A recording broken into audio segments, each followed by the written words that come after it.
Blog Talk Radio. Good evening, everyone. This is me, Jonathan Alexander, and I'm here to host our show, Life, Laughter, Happiness. Today, I have my co-host, Barbara. Are you there, Barbara? Yes, I'm here. Hi, everybody. Now, today what we're doing is we're having one of our listeners on. He's a big listener of ours. His name is Paul Fowler, and so let me see if we got some things right. You were in the Coast Guard from 1975 to 1997. That's 22 right. years. Oh, 22 hold years. on, Johnny. Johnny, before we just get right into what Paul does, I would like to add to his welcome, please. Okay. Hi, Paul. How are you doing today? I'm doing pretty good, and how are you both? Oh, we are great, and we are excited to have you on because you're a very special guest. And the reason we are featuring you today is because it's Listener Appreciation Day that Johnny and I just thought up. Yes, and we could not think of a better first guest than you, because found out that you listened to my very first show, which that means the world to me, and that was my first chakra cleanse. And I had sent out, I think, to you personally, because you've known me for quite a long time, and you've been in my life as a special person for a long time. And I sent you specifically a link to that show. You listened to it, and you've been a regular listener since then, which is how many months since April? How many months is that? Oh, it's almost close to a year. Yes. And so you are a loyal listener, and that means the world to us at Life, Laughter, Happiness. So that's all I wanted to add, Johnny. So now we can go into who is Paul Fowler, because you are a quite interesting person. Your main job, position, career was in the Coast Guard, and you were active from 1975 to 1997, like Johnny said. And so tell us where you're living now. Right now, I'm living in St. Robert, Missouri, which is near Waynesville and Fort Leonard Wood. So it's kind of like in the middle of nowhere. That's why they call it Fort Lost in the Woods. Oh, cute. I know. There's a little nicknames to towns. That's funny. My dad used to live in Ketchikan, Alaska, and we would call it Catch Me If You Can. It's so cute to have little nicknames for your town. That's cool. I remember Ketchikan. So you must be really happy about the football team, Kansas City Chiefs. Of course. Yeah. 50 years. So 50-year drought. Wow. So congratulations, because I know you love football. You were a football coach for a while, weren't you? I coached a grade school football teams for a couple of years. Oh, that's Dixon nice. Bulldogs. The Dixon Bulldogs. Oh, the Bulldogs. So you give back to your community, and so that's nice. So let me talk a little bit about your Coast Guard background. Sure. You were an Aviation Structural Mechanic, SAR Aircrewman, a Rescue Hoist Operator and Dropmaster, and some of your tours were in CGAS Kodiak, Elizabeth City, Los Angeles, May, Miami, and Cape Cod. So, wow. So those when 6 you air stations. Okay, when you were in the Coast Guard, what were the things that stood out to you most? Were there any exciting adventures, or were there any dangerous missions at all? Can you give us a little idea of what it was like being in the Coast Guard? In 22 years, there's a few things that happened. I've been through 3 hurricanes, a number of rescues. And, just odds and ends, because things do not happen the way you would expect. You never know what's going to happen from one day to the next. You show up for work 9 times out of 10, it's a boring day. But that 10th day, something comes up. Tell us about one of your rescue missions. Well, it's a lot of them were what they call medevacs, and probably the one that came to my mind the other day just happened to be in California. It was actually a medevac. We had an accident on Catalina Island. I know you're going to be familiar with this area. We had I think she was a 14 or 15-year-old girl was in a pickup truck accident on Catalina, and we had to fly her from Catalina to Torrance Memorial Hospital. This was probably early to I'd say maybe 6 o'clock, 7 o'clock in the evening, so it's starting to get dark. And what made it so difficult was the fact that I guess her brother was involved in this. And after the accident, we were trying to get her and the medical team into the helicopter. He decided he wanted to go with us. So he snuck into the back of the helicopter. How did he sneak in? Nobody noticed? I'm sorry? We were talking to the medical team. Nobody saw him. Nobody saw him get into the door or climb into the back of the plane. Because I was busy talking with the medical team. We were trying to stabilize the patient, and the other crewmen were up front because, the helicopter was still running. We wanted to get out of there really quick. So I just happened to see him in the back. We're trying to talk him out of the plane, saying, no, you can't go with us. We'll be too heavy. It's hard to explain to a 17-year-old person that a helicopter can't carry everything. Was he frantic? I'm sorry? Was he frantic? Was he begging to go? Well, at first he was. The first time we tried to get in, we saw him, we stopped him, we told him, no, you can't come with us. And he was pretty upset. So when we weren't looking is when he snuck into the back. Okay, so he knew he wasn't supposed to go, so he's sneaking in. He knew he wasn't really supposed dangerous. to go. He knew he wasn't supposed to go. And it's a good thing we found him because we wouldn't have gotten off the ground. Or if we had, we probably could have lost control.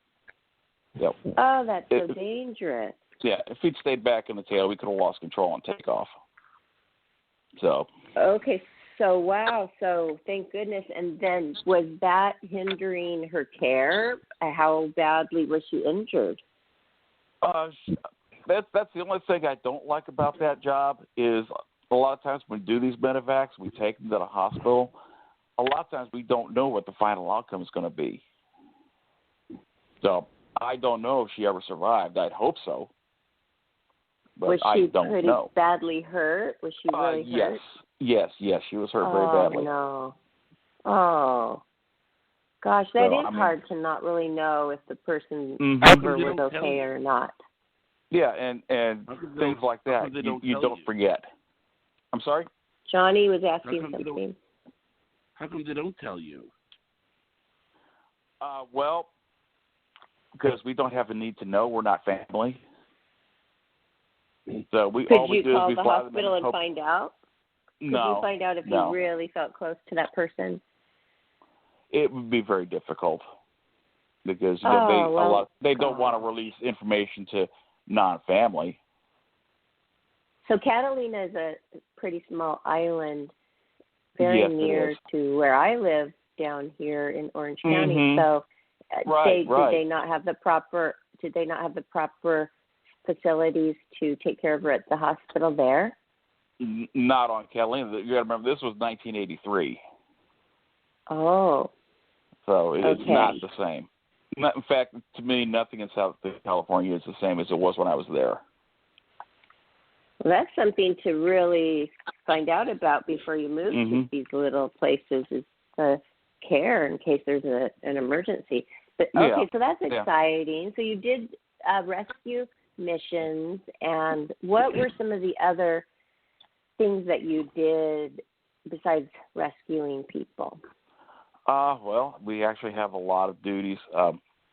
We have law enforcement as one, which is both illegal aliens and smuggling.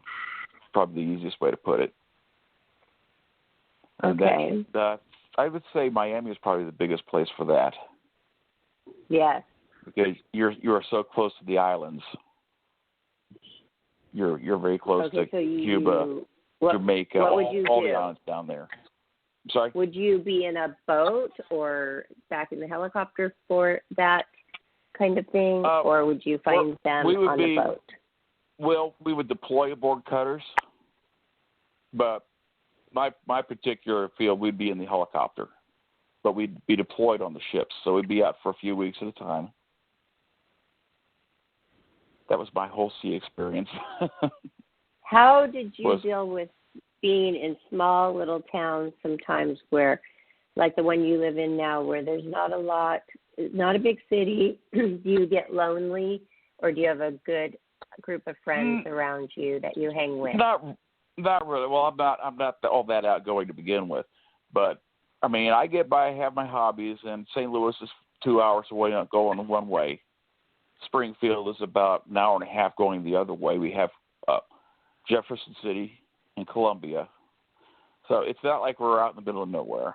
There are things to do, like occasionally I'd like to go up to the zoo in St. Louis or maybe go to a ball game. Okay. And also you are quite creative. Are you, well, we know. I'm just asking you this for the listeners about your songwriting.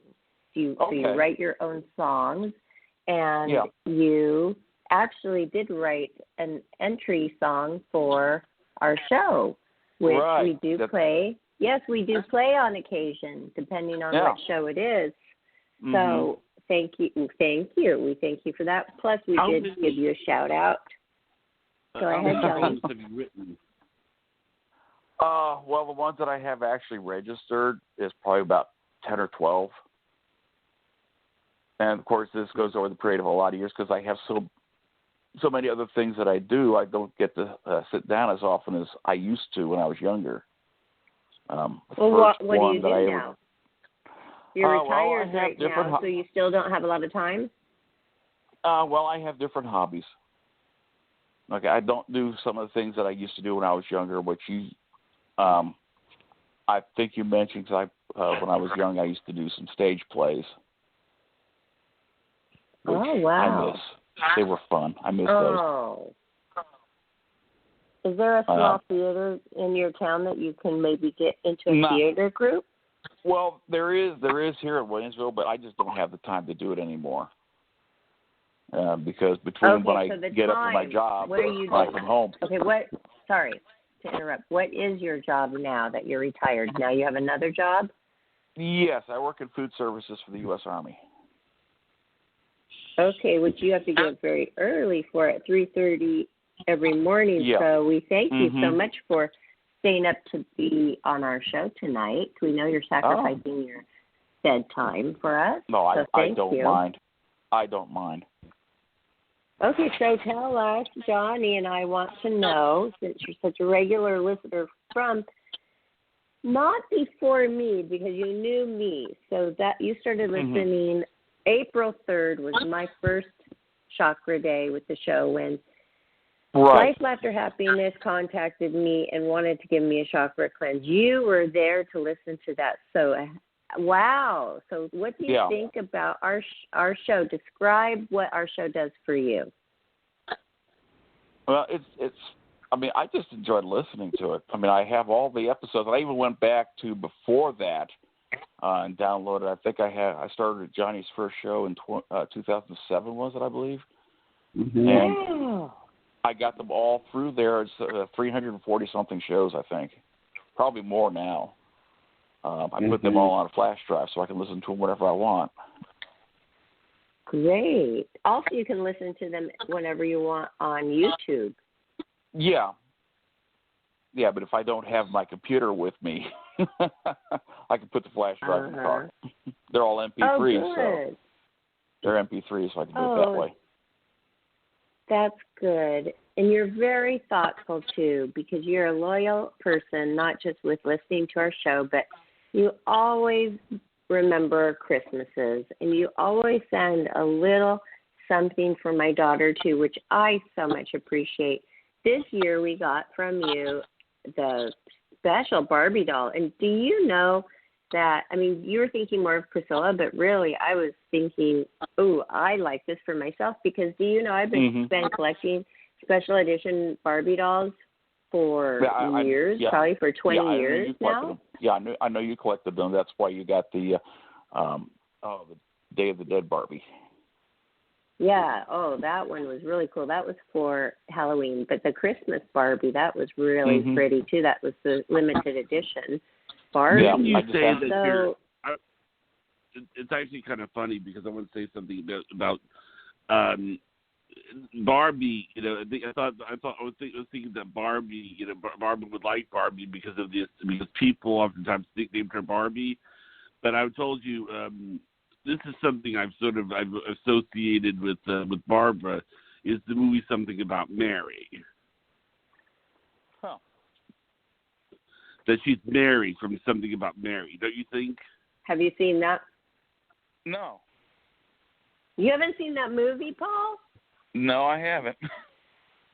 Oh, you will love that, and then you'll know what Johnny's talking about, because the character in that movie was like how he sees me. So please, you've got to go check that out, because it's a good compliment. It's a really nice character, a character that's kind to everybody and always smiling and happy. And so I just think it's a huge compliment that Johnny says that I am like Something About Mary, that Mary is the character in that movie.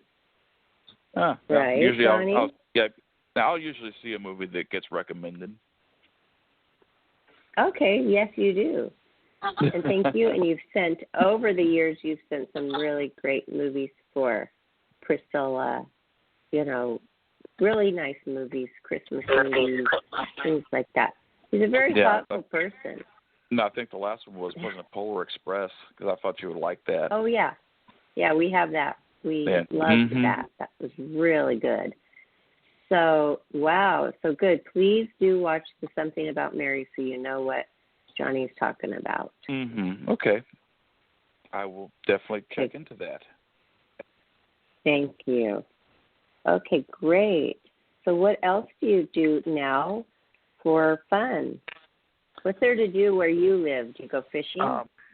Well, yeah, actually we do fish. I haven't fished in years, but I used to go up to a pond and catch catfish, which are actually pretty good.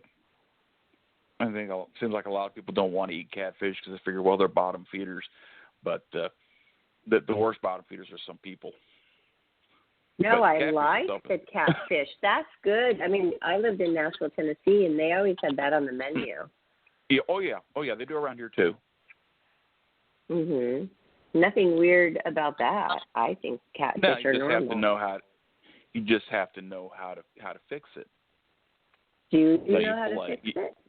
No, what I do is I flay it, soak it in milk overnight to get kind of the fishy flavor out of it, and then you bread it, fry it, and it's good. Yes, I can good. cook. Oh, you're a cook too? Yeah, I can cook. Wow, that's good. Okay, great. Well, what do you like about our show? It's kind of hard to put her on any one thing. I mean, there's a lot of variety in there, which is, you had some interesting guests on. What guests stood out to you? Sorry, Johnny? Well, I was just saying, I like that you said that about the variety. I mean, it's always been, from day one, you know, the question has always been, I wanted it to be a show where it was open to anybody or as many different people as I could. And I wanted it to be a place where, you know, it was, people were not sent away, if you get my drift. And, I mean, I hope that you feel like that, you appreciate that when you listen to our show. Am I right? Yeah, that'd be pretty good way of putting it, I suppose. I remember when I listened to the older ones, all the different people you'd have come on, and it wasn't always the same thing every time, which is nice. That's variety. Because what happens is, and I think that, it's good to have, like, for example, Barbara. I feel like Barbara is really listening to you. Don't you agree with that? Mm-hmm. Yeah, because the first time she had her chakra cleansed, I mean, she got to talk about it, or about things, and that normally she wouldn't be able to talk about with any other interview, because I don't know if an interviewer would want to sit there and talk about it. It's like, those aren't the topics that would come up. No, like the chakra cleanse. The chakra cleanse is an interesting thing. I mean, I certainly found it interesting. I hadn't heard about it in ages. It's been a long time since I've done anything other than I've had an interest in astrology since the 1980s. I've always found it. When is your birthday? My birthday? Pick a day. I always joke about that because I was born near midnight. So it depends on your time zone. Oh, that's funny. Well, what was your time zone during your birthday? We'll go with that one. Again, it depends because it was really strange. I was born in Bloomington, Indiana, which is right on the Eastern Central Time Zone. And we used November 1st. But if you wanted to go in the Eastern Time Zone, it would have been the 2nd. So, like I said, take your pick. They recorded the time in Central Standard Time, which was 11:08 p.m. But it was also technically in Eastern Daylight Time. So it would have been 12:08. So we always go with the 1st, but it's right there. And when I figure out my chart, as long as I know what the time zone is, how many hours, it doesn't matter what the actual date is. Has that been a problem when you have had readings? No. We use the 1st because that's what's on my birth certificate. It's just when I look at an actual horoscope, then you have to have an accurate time. I think it's November 2nd. You know why? You know why? Why? I never remember birthdays that are on any birthdays of anybody that are on the 1st because the month, it puts in my mind, November, okay, that person's, they're a November birthday. Oh, well, oops, I missed it because it was the 1st. You know what I mean? Mm-hmm. I am not kidding. It's really like that with me. Like my mom's is October 31st, Halloween, and her husband is the 1st, and I always forget. I could send both cards at the same time, but then I'm like, he's not till November. Oh, my goodness, the day after hers. I am not kidding. That's what happens. Yeah, I believe it. Yeah, because you told somebody that I never remember your birthday, and that's the reason. That is the reason right there. Now I know. That makes sense. That does make sense. So I'm going to put it down as the 2nd, just for Barbara. Barbara is going to say your birthday's November 2nd, okay? Okay, that works because it wouldn't be wrong. You need to change your birth certificate. Right. I'll write the Bureau of Vital Statistics in Indiana and say, hey, guess what? The doctor made a mistake. Yeah.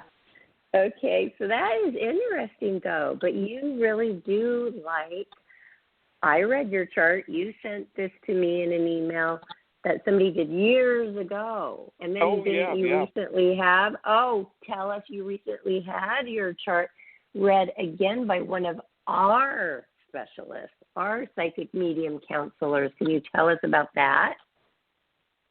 Oh, I don't remember that. I remember I sent the one that you heard was done by Magi Helena, who I had been learning a new system from for a few years ago. I was hoping I could get her to come on the show. And I don't think anything happened with that because I know I got hold of her and she had expressed some interest in it, but that was about as far as it went. Do you know her? Johnny knows psychic. I don't know. I gave Johnny the contact information. In fact, she's out in California. Is she one of the 100 top? Is she one of the 100 top psychics? Is she one of the 100 top psychics? No, she's not. She's not one of the 100 top psychics, but she was the number one astrologer in Southern California. Oh, astrologer. Okay. Mm-hmm. So that's what then didn't you have a reading by right one of now. ours? Didn't you have a reading by one of ours that was very thorough? No, I didn't. Because this is the first time I've actually called in. This is the first time I've actually called in. Yeah, but did you have a reading by one of our psychic counselors, like you contacted them yourself separately? I didn't contact anybody separately. I was referred to. Oh. I mean, I was contacted, not the other way around. And that wow, had that's to, interesting. Right, Johnny? That whole thing had to do with some music that I wrote. Oh. And that's why they were. Oh, no, I thought that you did have a reading by Vanessa. Oh, yeah, I forgot about that. That's right. I'm sorry. Oh, Thank you for I reminding me. just thought, how could you forget? How could you forget that? Yeah. Thank you for reminding me because it should have clicked because she was just on. Yeah. That should have clicked. Isn't she thorough? She did a reading for me, and she is just so scientific and just meticulous about. I call her. I mean, when she takes something on. I'm sorry. What was that? I said I tease her because she sounds like a doctor when she talks to you. You know, like you're sitting in a chair and she's got a medical chart and she laughs her head and like, okay, I did your reading and you're up to a 700 from a 400. Okay. Yeah. So I remember that one now. That you got 2 soul contracts. I was able to wipe both of them out. Okay. And you know, it's very thorough. It's very serious. I mean, it's a lot that goes into these things. They don't just like wing it. We have the best ones here for you. Yeah, I remember that because that was an email that I let you read. Oh, we are so into just making sure people have the proper care when we do have Psychic Night. But we're a show that showcases everything. People of all different walks of life, all different careers, all different nationalities. Oh, yeah. You know, we're very open to having people on because I feel like every single person has an interesting story to tell. Of course they do. You know, they're a human being. They have a life. So that's what Johnny and I strive for, is to showcase a lot of different people and then see how they tick. So we're just going to try to get back into your mind a little bit. We're finding out, you know, a little bit about you, but we want to know what makes you tick. What makes you tick, though? I mean, you're a father, right? Tell us a little bit about, okay, let's start off with your upbringing. Where did you grow up? Do you have siblings? And what were your parents like? Oh, okay. Well, let's see. I'm originally from Indiana, from Bloomington. My dad taught college music there, and we stayed there. I don't even remember really when we moved. We moved from Bloomington. We moved to Long Island, New York, which is the first place I remember with any great detail. Remember a lot of things about Long Island. Okay, great. When you were really young, you got to move to New York City. How exciting. Yeah, well, we tried to avoid the city. We stayed on the island when we weren't going to my grandparents' farm. Wow. Okay. And were your parents together? Still together? Well, they're both deceased now. Okay. Sorry for your loss. Yeah, my dad passed away just a few years ago. My mom was about 9 years ago. She passed away. And then, of course, it really got great when I lost my sister. That was last year, I believe. I know. That's really so hard. Yeah, we couldn't even go home for the funeral because it was tough. Yeah. But I had 3 sisters. And oh, wow. Like Johnny's surrounded with sisters, too. Isn't it fun? Isn't it fun growing up with sisters? What order are you? What order are you and your sister? Are you and both your sisters? I'm the second. I'm number 2. My older sister, like she's Johnny. still in Pennsylvania. Yeah, she's still in Pennsylvania. Well, I'm second youngest. You're second oldest? I'm second oldest. Okay. Oh. And my younger sister is the one that I lost. She was the one who used to work in Washington. Oh, I remember that. That was very sad. Mm-hmm. Well, you remember the show you did about 9/11? Yes. And she worked at the Pentagon at that time. Yes, I remember you told me. Wow. That was a scary time for her. Yeah, the day that happened, I had no idea what happened to her. Nobody knew where she was. For how long? Most of the day. We finally found out that evening, she got out. I mean, she had slight injuries, but she was okay, which was the important thing. Wow, the injured during that is something. Wow. Well, what we didn't know was that she worked in the Navy wing. Okay, her whole career was with the Navy. She was a civilian worker, but she spent her whole career working with the Navy, except for the last few years. But the Navy wing was the one that got hit. And we found out later the next day that the plane that hit the Pentagon went in under her office. Wow. Under. So we were very, very concerned. Yeah, well, she was very fortunate. And this is why I tease the Marines all the time. I tease them mercilessly, but I had the greatest respect for them because it was a Marine colonel who pulled her out, who got her out of the building. Oh, wow.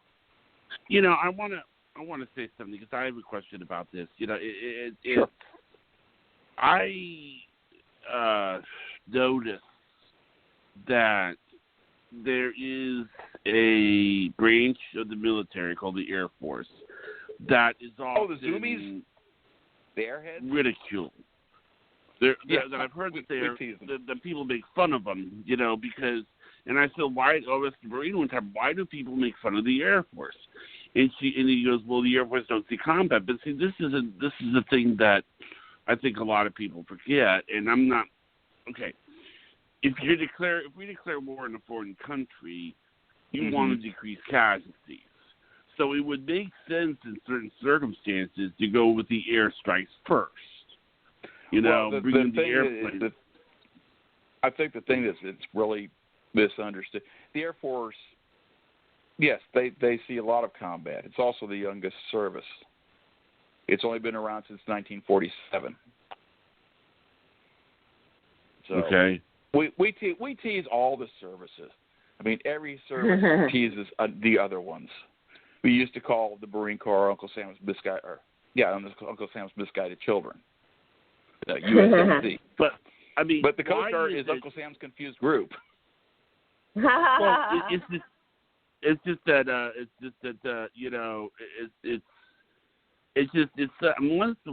it all in good fun or is it just? Yes, it is. Because I mean, seriously, yes, when you really think about it, you wouldn't dismantle the Air Force. Obviously, it serves a purpose. I mean, it's there to.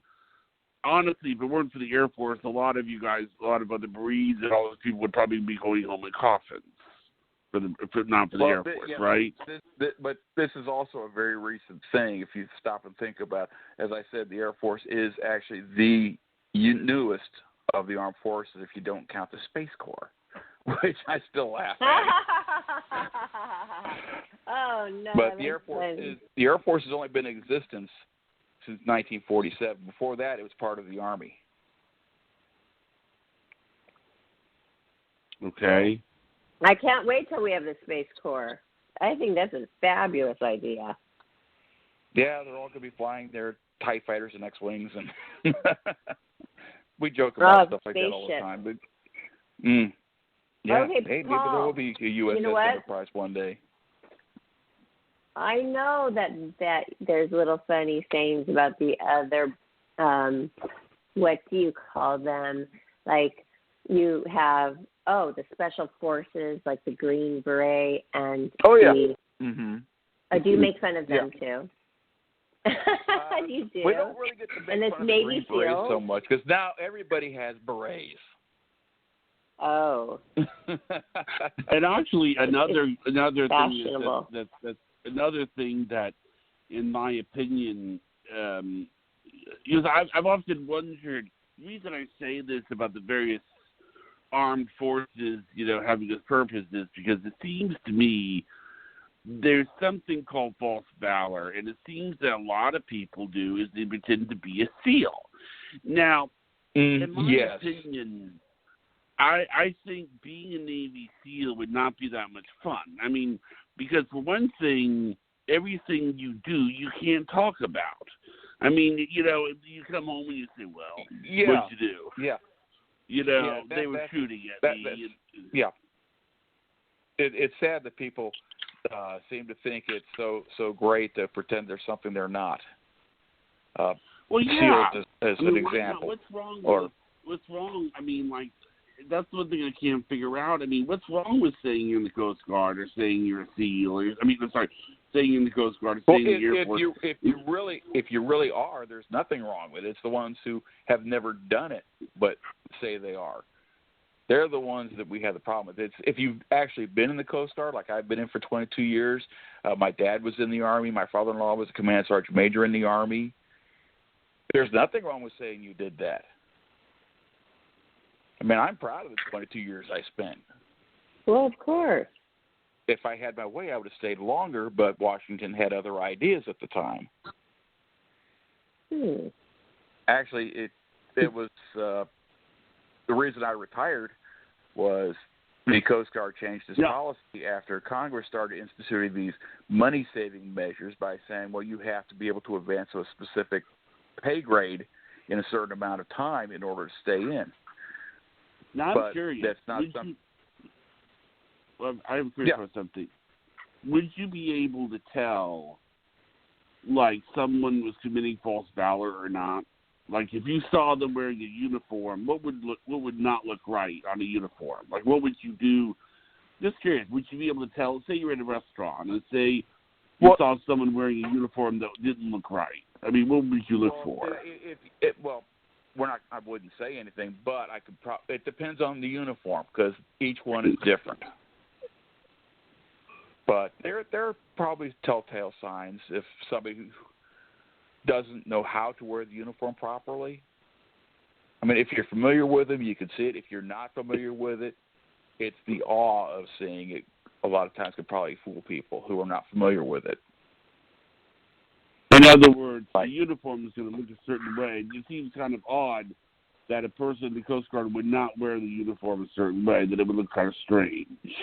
Right. Well, another thing, too, though, is say you're going into a restaurant, we normally wouldn't go in uniform. Yeah. Okay. We would normally, if we're not on duty,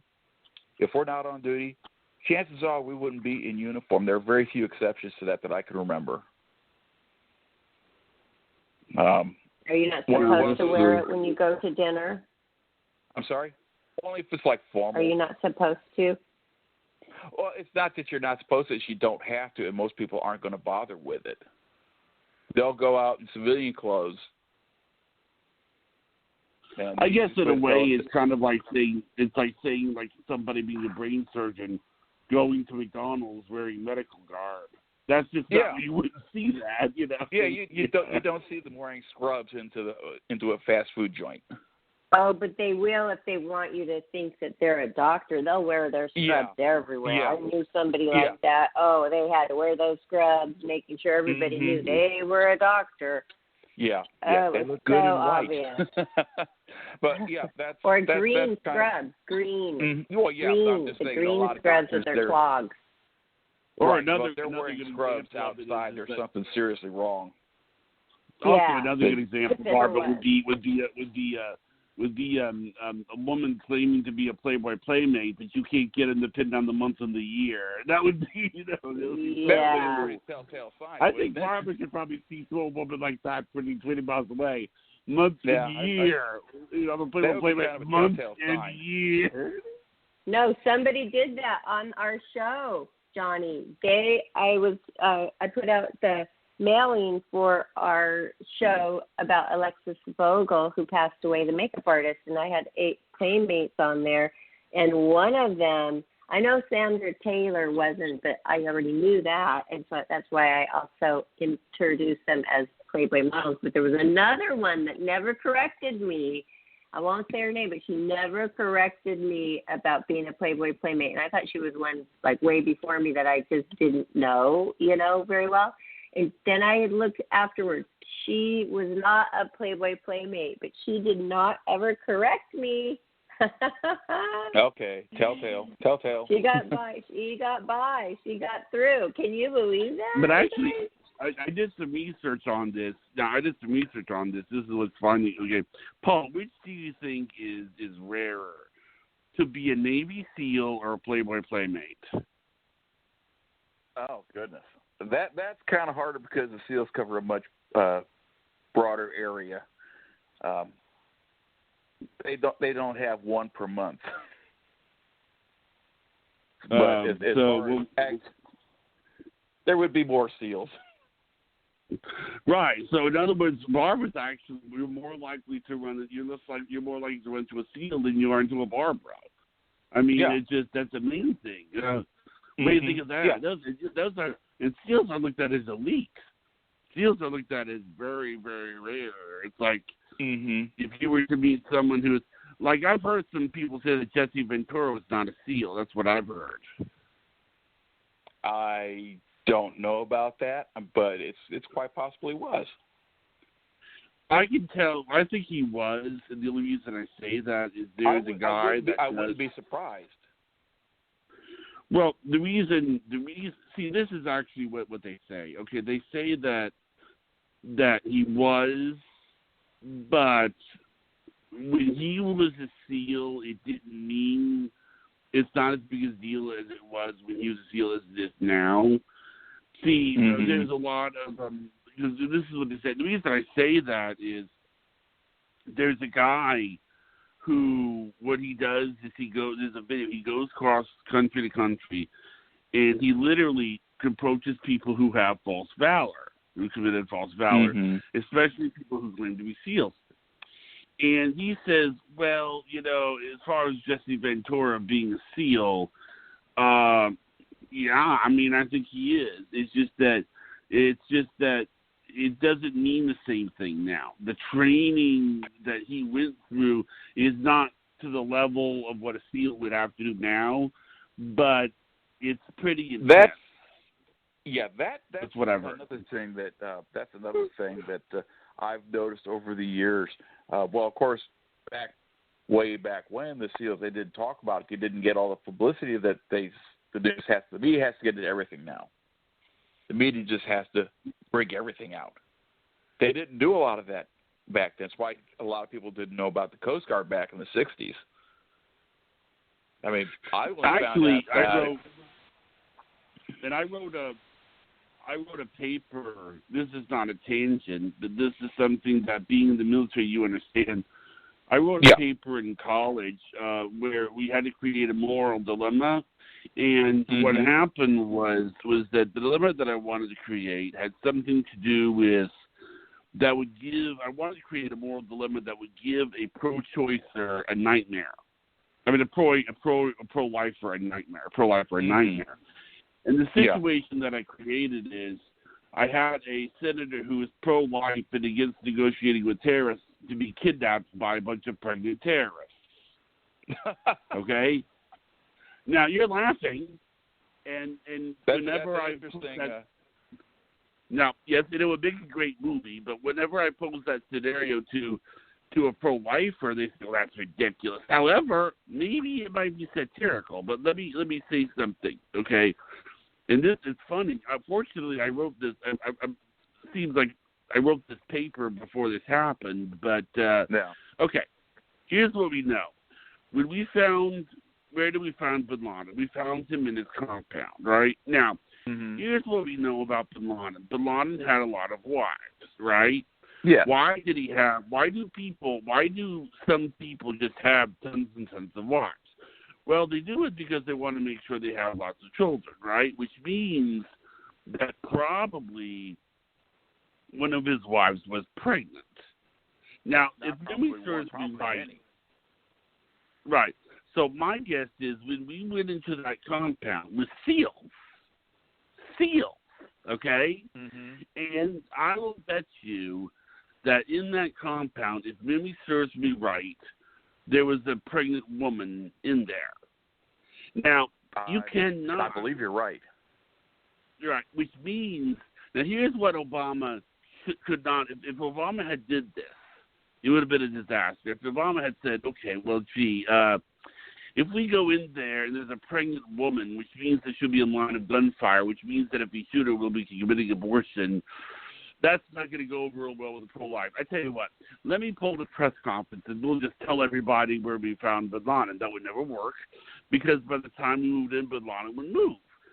So they move in, and then they basically, and I know that my scenario ignites a chuckle, but it's not unrealistic to assume that there's probably a Navy SEAL who's come into contact with a pregnant woman somewhere, especially if you're trying to shoot down somebody like Osama bin Laden who probably has a lot of wives.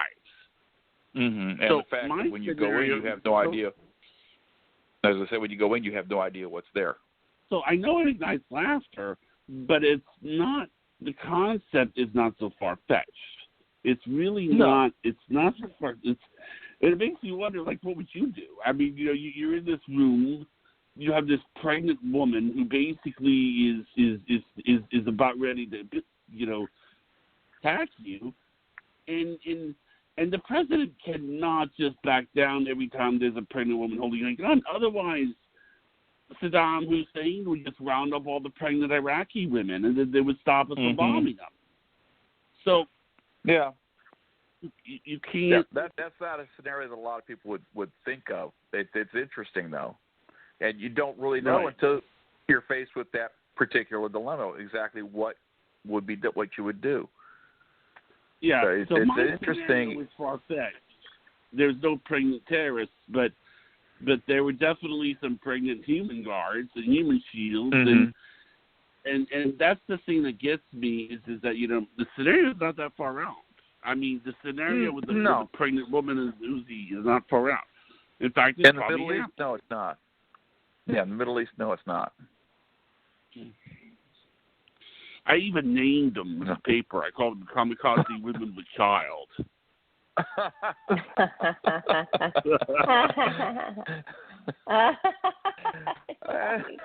Johnny's good. He's very creative. Yeah. Mm-hmm. But I mean, you know, they would say, "Oh, that'll never happen." No, it's not to that level, but it's not that far off. Don't you agree? I mean, it's not that ridiculous. It's not impossible. No. And as I say, in the Middle East, things are a lot different than they are here. And I'll tell you something about the Middle East that.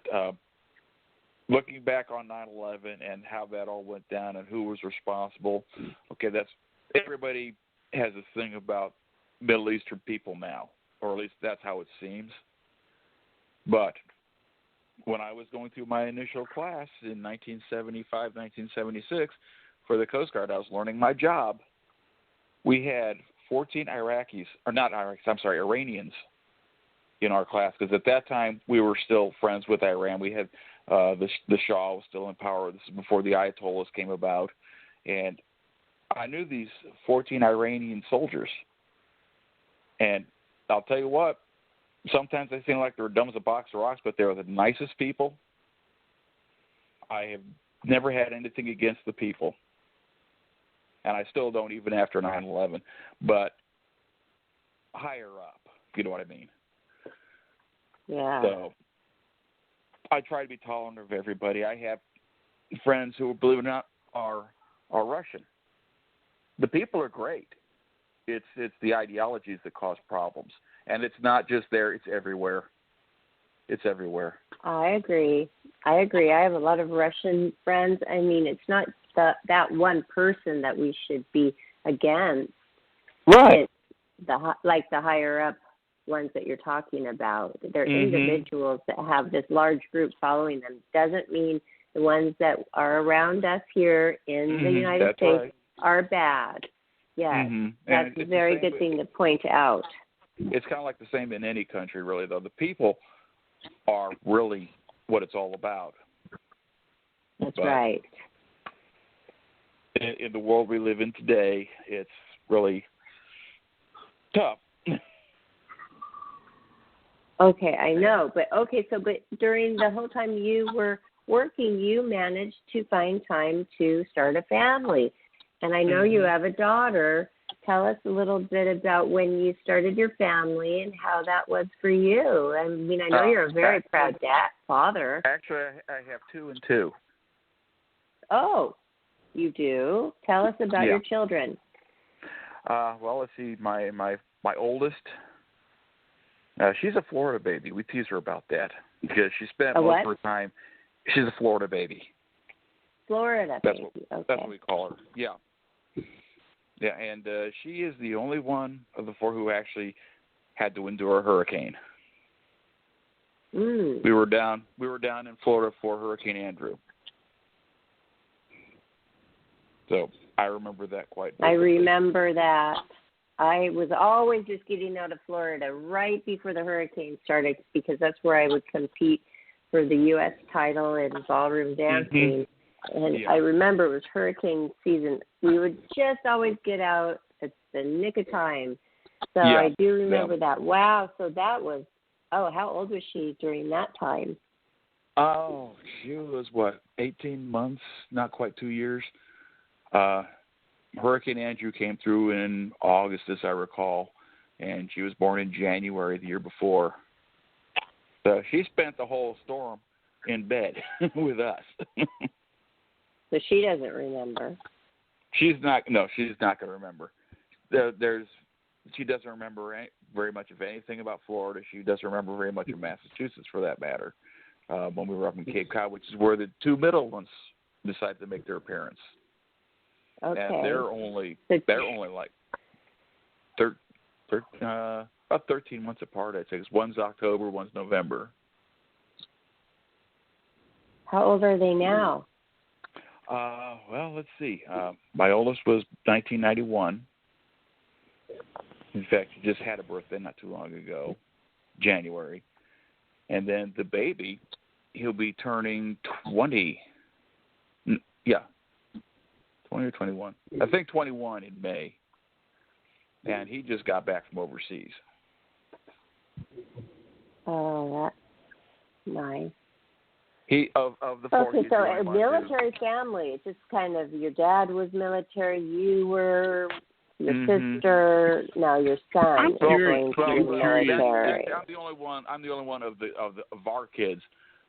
Between my sister and myself, I was the only one who was actually in the military. My younger sister, the one who just passed away, she worked for the Navy, and then she moved her way up.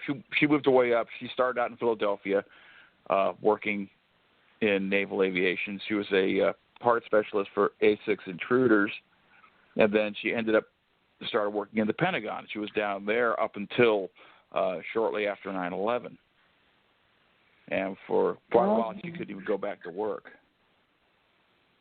Oh, wow. It was just, she got injured, and plus emotionally. Yeah, she did not feel comfortable going back to work for a long time after that. And then she finished her tour working for the government, not in the Pentagon, but in the White House. You were very proud of her. I know that was very hard to lose her. Wow. Okay, so that's wonderful that you've raised children and you are a wonderful brother, because I do remember that you were really by her side through all of her, ailments, and then at the end of her life, you were such a good brother to her. Yeah, and unfortunately, I couldn't be there at the end because there was just no way to get away from here. But I remember a lot of things. I will never forget my sister because of all the things that we went through growing up. She's the one who put the scar on my head. Scar on your head, what's that mean? Well, back when we were really young, I think we were still living on Long Island, which is why I still remember it, but I was rather young at the time. You remember the old plastic popcorn poppers? They had the plastic dome across them, and you'd run across the floor, and these little balls would be popped up against them. I think you're close enough to my age. You remember these things, all the old toys. I think so. Yeah. So we had a disagreement one time. I forget what it was. I think I had something to her. She wanted it back, and being stubborn, I held on to it. And she decided she was going to take batteries and throw away, and she popped me across the head with that popcorn popper with the plastic end of it. So I still have the scar from that. Oh, no. It was bad. Yeah, I know that rivalry can be very intense sometimes. I had a brother. Mm-hmm. Well, yeah, but she and I were so close. She and I were so close in age. I think it was 14 months apart, the two of us. So we were very close in age, but we were also close. You know, you have the rivalry, but you're also close. Yes. And mine in fact, too. with my sister, when she went to college, she had a chance to go to Europe with a college class, and she couldn't afford it. So, if I recall, my mom told me about this, that she had this opportunity to go, and she just couldn't afford it. And, of course, I was up in Alaska at the time. But I said, okay, well, I'll see what I can do. I went to the credit union. I borrowed money. I sent it to her so that she could go. And she had a wonderful time from what I understand. Oh, I bet she just was so thankful to you, the big brother. Oh, yeah. Yeah, well, we would look after each other through the years.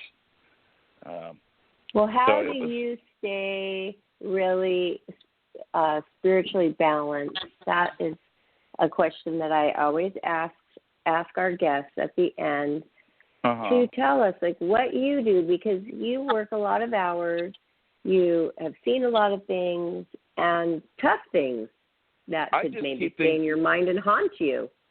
How do you stay balanced? I just keep things in my heart. Okay, I used how to go does that work? Go to church. Actually, it works pretty good.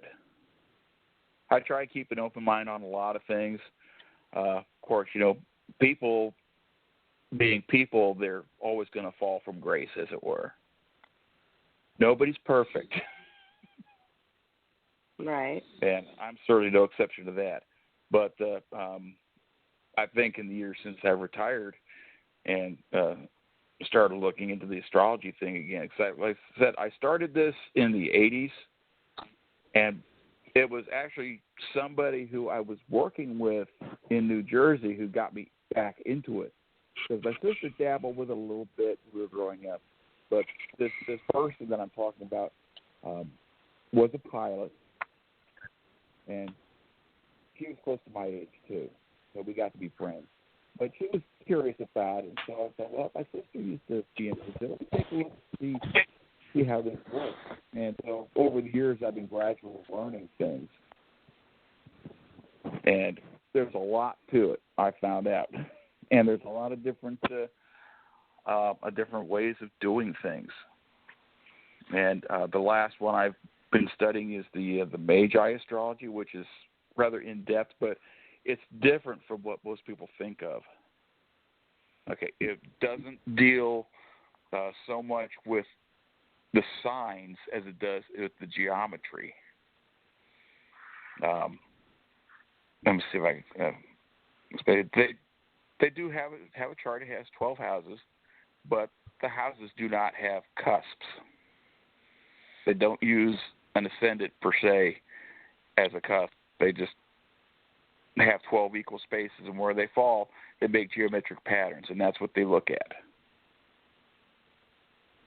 If you study this and that, okay, but what about every day? So you study this, and that's fun, but how do you keep yourself, like, healthy in the mind, body, spirit? Do you do yoga, exercise, walk, pray? I don't do any of that. Mostly what I'll do is if I'm not sitting down building a model airplane or a model boat or something like that, which is one of my hobbies from when I was a kid, I'll sit at the computer and I'll either research things or maybe I'll pull up one of my music programs and mess around with that.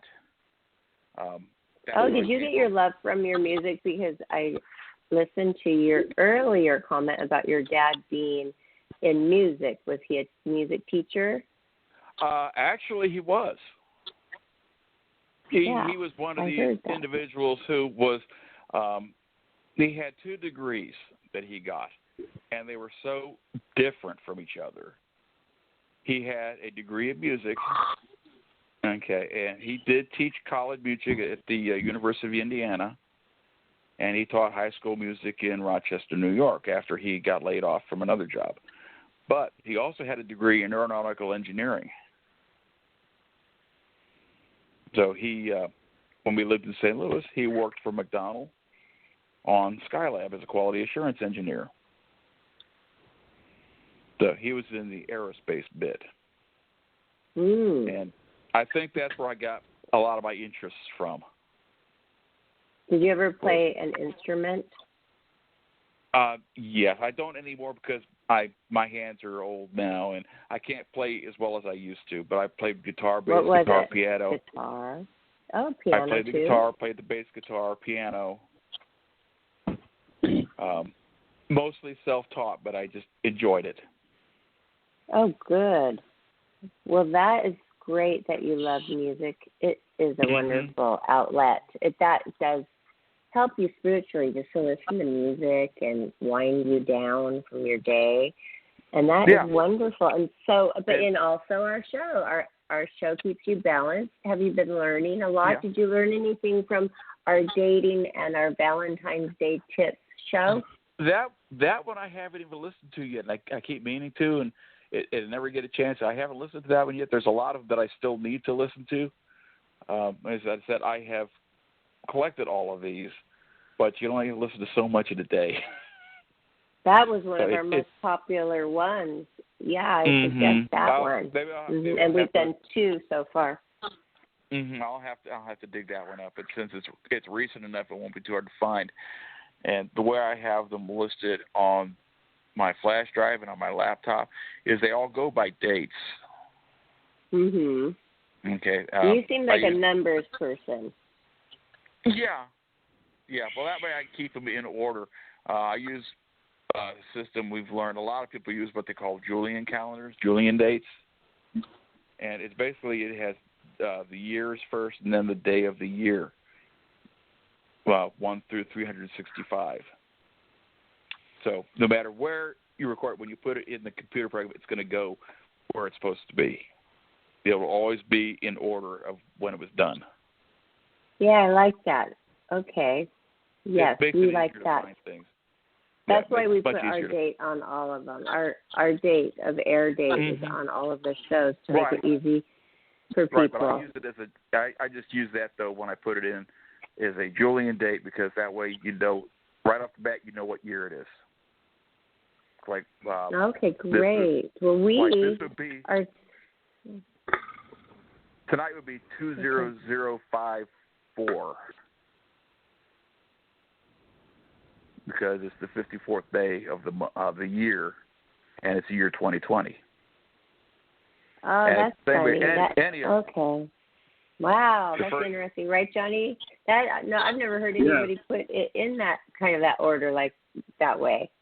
Yeah, like the first show that I had that Johnny did, Should It Be Legal? That show, that 07, and then whatever the day was. That it always comes up first. Well, have you been too shy to call in? Because we have days where we have our callers call in, and I thought, you know what, let's have Paul on because he hasn't called in. I thought maybe you were too shy to call in. That's a big part of it. Right. I'm not all that outgoing, and a big part of that is, I think you know this by now, that I have a lot of Scorpio. Yes, but I'm not so sure what that means because I'm not the expert on that. They're a lot more introverted. Oh. My mother is a Scorpio. Yep. See, I have my sun, my moon, Mercury, and Neptune are all in Scorpio, and that's a lot of water. That's a lot of emotion. Oh. That's cool that you know a lot about yourself. A lot of inward. In that manner. It's just like with you. You've got some interesting Leo, but a lot of Virgo too, because you are right on the cusp. You listened to my birthday show when I had my chart read? I read your chart a long time ago. Oh. It's a good one, isn't it? Yeah, you gave me your time.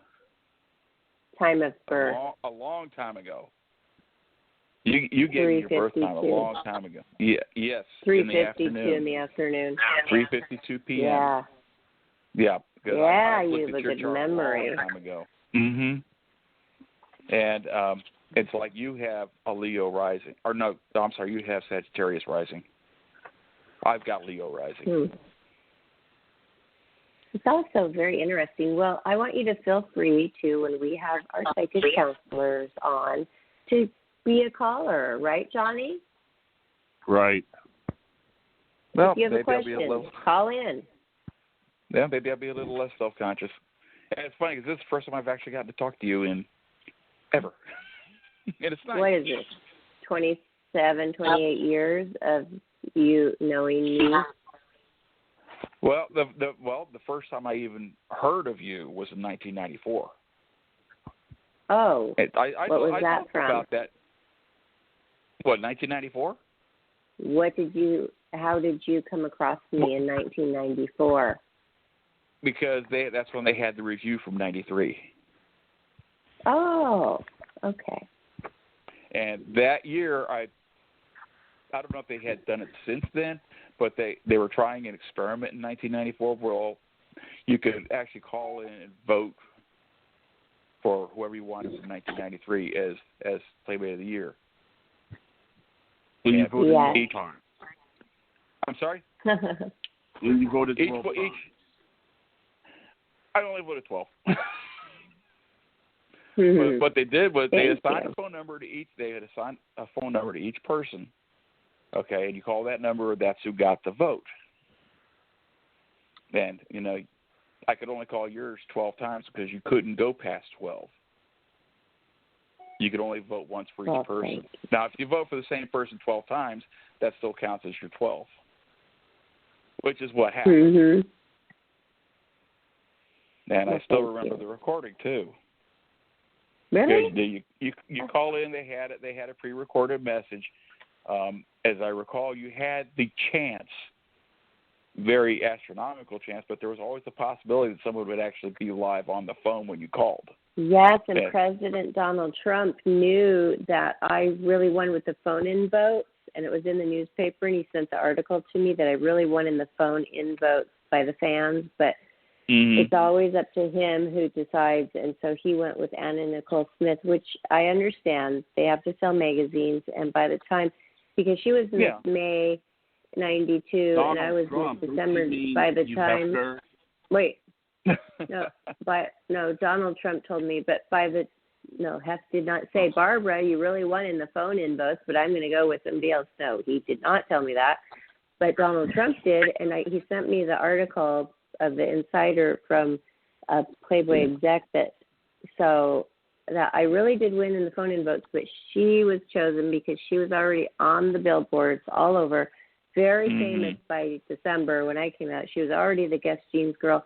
So that is what happened. And so then I was like, I always say I got the booby prize because all of my stuff was on the end of her Playmate of the Year video was my Playmate profile video. But it's okay because I got like 10 times the amount of exposure too.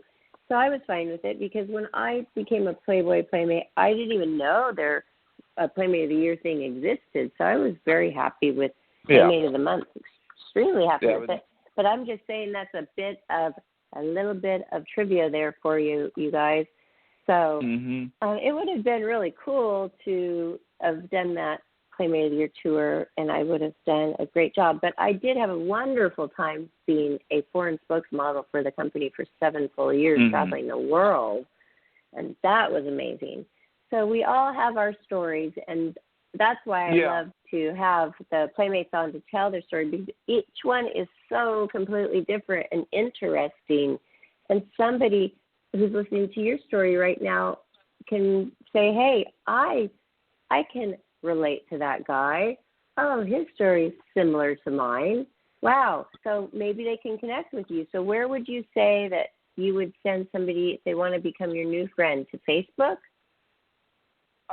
Yeah, probably, because I'm not real big on social media, but that's the one I usually look at. Okay, good. I don't do the Twitter or any of that stuff. Okay. Go to Paul Fowler on Facebook, look him up, and drop him a line and tell him how you liked this show. And that would be great, because we just want to, once a month, showcase one of our loyal listeners, and you were our first. So thank you so much, Paul, for coming on and telling your story.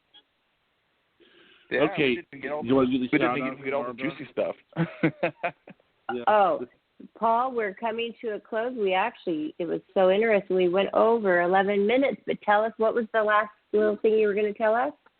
Oh, I was going to say we missed all the juicy stuff. There's not enough time. As far as being the Coast Guard, there's a lot of stuff in 22 years that I don't know if you could get it all in 1 hour if you wanted to cover everything that went down. Well, gosh, I asked you what were the highlights of your Coast Guard, and you said it was picking up that girl in Catalina Island. That's one that I will never forget. Okay, but well, there's maybe other ones too. Yeah, we are going to. It's not fun. Let's have you back. You could call in to talk to a psychic counselor and ask her some questions, and then maybe someday we'll have you back to get into the more juicy, detailed stories that you have for us. Now that I think about it, that might be an interesting question to ask. Did she make it? Did I make what? I hope so. No, I said, did she? We were talking about the girl in Catalina. I said, yeah, well, did she make it? That would be an interesting question to find out. You said that but you said we could never find out. Well, I mean, we can't call a hospital and say, did this person survive? And I don't even remember her whole name now. I just remember her last name. Yeah. That's okay. Well, probably won't be able to tell. Why don't you look her up on Facebook? Yeah, I wish I could remember the first name. I had it written down in my logbook, but that's been missing after like the last 5 or 6 moves. Well, when was this? How many years ago? Well, this happened in 1983, I believe it was. It's either 82 or 83. Might be hard. The Olympics. Yeah. Might be hard to find out. The Olympics. Yeah, I left LA after the Olympics. So. Okay, well, try to find out. But you know what is cool is all the social media. My pilot found me. One of the pilots I used to fly with when I was literally 18 and 19 years old for American Eagle. You're a stewardess? Found me. American? Yes, he found me on LinkedIn, and we now are friends again. So we rekindled our friendship. He was a wonderful pilot and a friend. So it would be cool if you found her and said, "Hey, I've always wondered how you were, and I hope that you were okay." Mm-hmm. I bet you could find her on Facebook. I don't know. It's amazing who you can find, though. I found remember I told you about a Coast Guard friend of mine who was the one who got me back into the astrology bit. I found her a few years back. She's up in Seattle. Oh, that's fun. So that's what I love about social media. Mm-hmm. And she was flying for America. I love that. Oh, cool. Yeah, it's really good when you meet somebody and then you see them years later and they're doing well. I mean, it's fun. Mm-hmm. And that's what I love about it. So please call in when you find out about her from Catalina Island, who you rescued. We want to know. But right now we're going over, and I don't want the show to cut you off, and I'd like to do the closing and the shout-out now, if that's okay. Please, by all means. Okay, well, I just want to thank you, our guest, Paul Fowler, for coming on, and it was really fun getting to know you and more about you and what makes you tick. And thank you, Johnny, for doing a wonderful job with the show, as usual. Mm-hmm. And I want to thank all of you listeners, and maybe we'll choose you. So drop us a line on Life, Laughter, Happiness website. There's a place there where you can sign up, and All you have to do is write your name and your email address and a comment saying that you would like to be featured on our show, and we will consider you. So that would be great. And don't forget to stop by our Twitter and our Instagram and our Facebook page to find what is coming next. So we love everybody. We love you guys and all of our listeners. And thank you again. Well, good night. Thank you again, Paul. And thank you, Johnny. And have a great night, everybody. You too. Good night.